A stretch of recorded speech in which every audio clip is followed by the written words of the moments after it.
Halo guys, bertemu lagi sama aku Tridiansi di sini. Pernah nggak kalian tuh membayangkan bahwa pejabat tinggi negara bisa menjadi korban serangan mematikan di tempat umum yang tampaknya aman? Hal ini terjadi dalam kasus Annalin dari Swedia yang tewas pada tahun 2003 setelah serangan mematikan ketika dia tuh berbelanja di sebuah pembelanjaan di Stockholm hanya beberapa hari sebelum referendum penting mengenai adopsi Euro. Ia ditikung secara tiba-tiba oleh seorang pria. Kasus ini menunjukkan bahwa kejahatan serius dapat terjadi secara tidak terduga, bahkan di lingkungan yang terlihat aman, serta menegaskan pentingnya kewaspadaan dan kepedulian masyarakat dalam mencegah dan merespon ancaman, terutama terhadap tokoh publik. Oke, seperti apa kasusnya? Kita langsung aja masuk ke isi pembahasannya.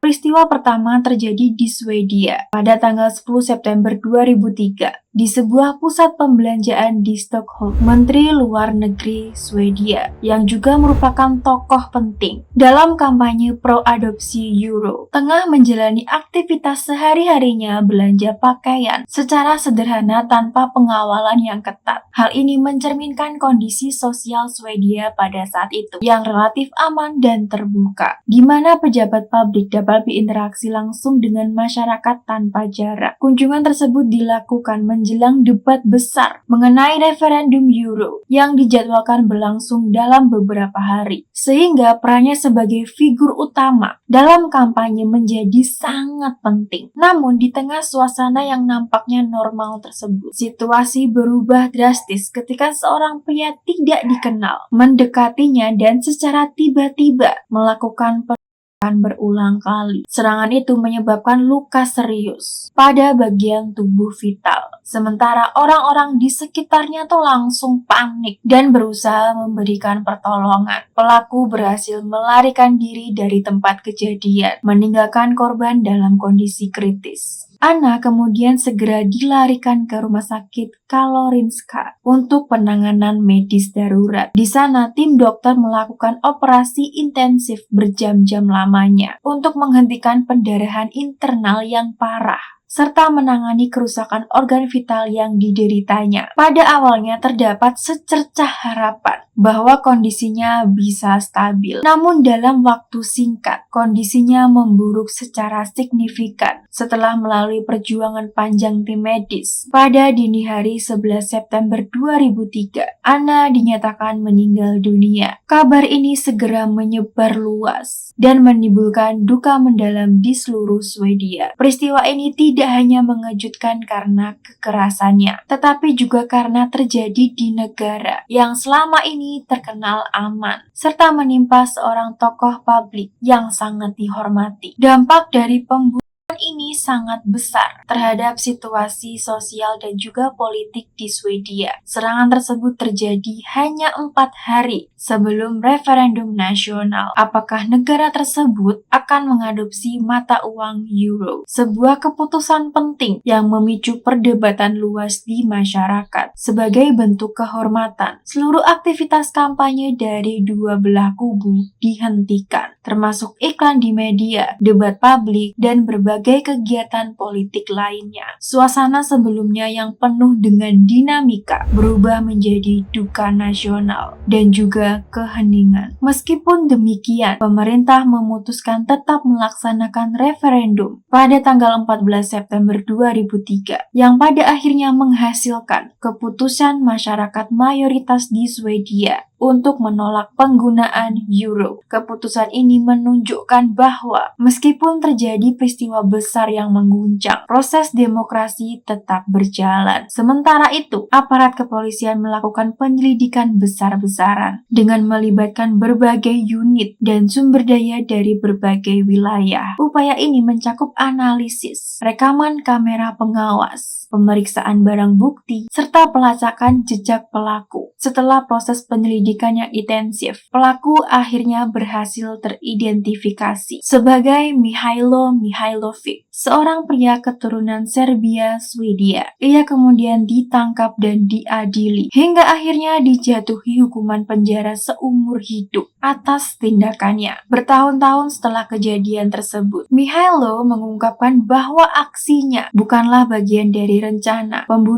politik terorganisir, melainkan tindakan spontan yang dipicu oleh kebencian pribadi terhadap politisi yang diperparah oleh kondisi mental yang tidak stabil serta pengaruh obat penenang yang dikonsumsi pada saat itu. Pengakuan ini memberikan gambaran bahwa tidak semua kejahatan besar selalu dilatar belakangi oleh motif politik yang kompleks, tetapi juga bisa dipicu oleh faktor pribadi yang tidak diduga. Di balik tragedi tersebut, perhatian publik kemudian beralih kepada sosok dan warisan yang telah ditinggalkan oleh anak. Ia dikenal sebagai politisi yang memiliki dedikasi besar terhadap perdamaian dunia, kerjasama internasional, hak asasi manusia, demokrasi, serta kesetaraan gender. Selama menjabat sebagai Menteri Luar Negeri, ia aktif dalam upaya diplomasi internasional dan berperan dalam penyelesaian konflik di berbagai kawasan, seperti Balkan dan Timur Tengah, serta mendukung perluasan dan penguatan Uni Eropa. Ia juga merupakan pendukung kuat kerjasama multilateral melalui organisasi internasional, seperti Perserikatan Bangsa-Bangsa. Komitmennya terhadap isu-isu kemanusiaan dan keadilan sosial menjadikannya sosok yang dihormati di tingkat nasional maupun internasional.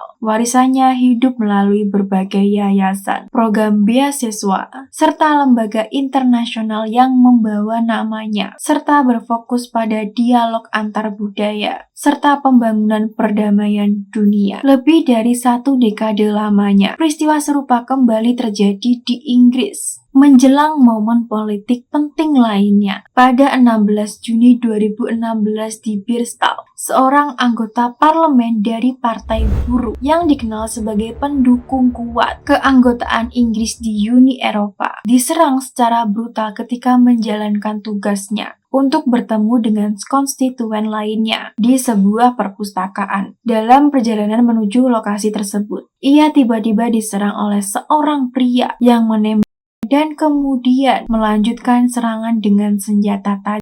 Kejadian ini berlangsung di ruang publik dan di siang hari, disaksikan oleh warga sekitar dan langsung panik. Pelaku kemudian teridentifikasi sebagai Thomas Meyer, seorang pria lokal yang diketahui memiliki pandangan ekstremis. Joe Cox meninggal dunia pada hari yang sama akibat luka-luka yang dia derita, meskipun sempat mendapatkan pertolongan darurat. Peristiwa terjadi hanya 1 minggu sebelum referendum Brexit pada 23 Juni 2016, sebuah momen penting yang akan menentukan masa depan Inggris dalam hubungannya dengan Uni Eropa. Joe Cox langsung mengguncang Inggris dan menarik perhatian dunia internasional karena dia dikenal sebagai politisi yang aktif memperjuangkan isu kemanusiaan dan kerjasama global. Sebagai respon, seluruh kegiatan kampanye referendum dihentikan sementara sebagai bentuk penghormatan, dan suasana politik yang sebelumnya penuh dengan perdebatan sengit berubah menjadi duka mendalam. Banyak tokoh nasional dan internasional menyampaikan bela sungkawa, sementara masyarakat mulai merefleksikan dampak dari polarisasi politik yang semakin tajam. Oke, seperti itu aja pembahasan dari kasus ini. Pesan hidup apa yang bisa kita ambil dari kasus ini, guys?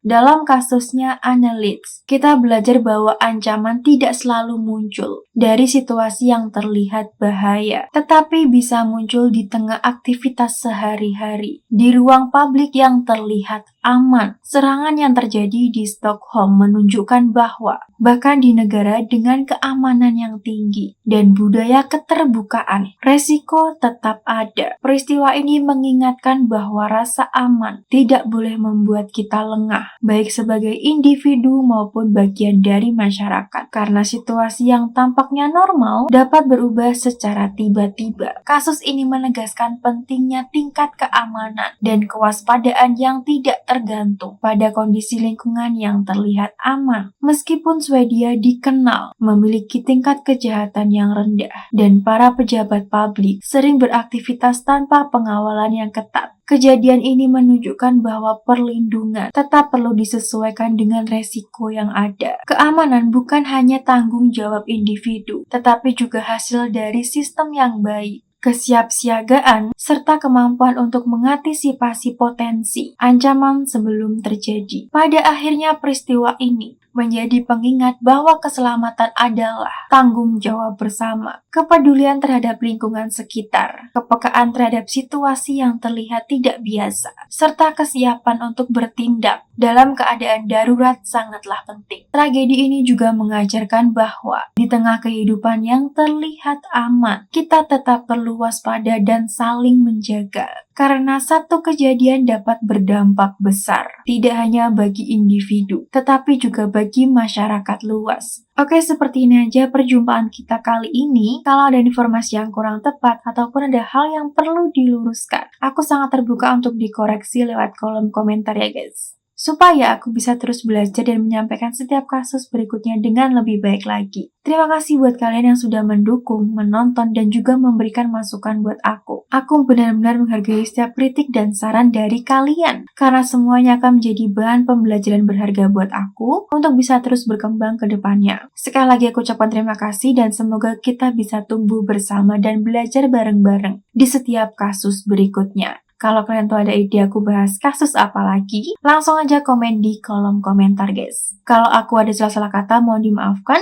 Aku Tridiansi, bye-bye.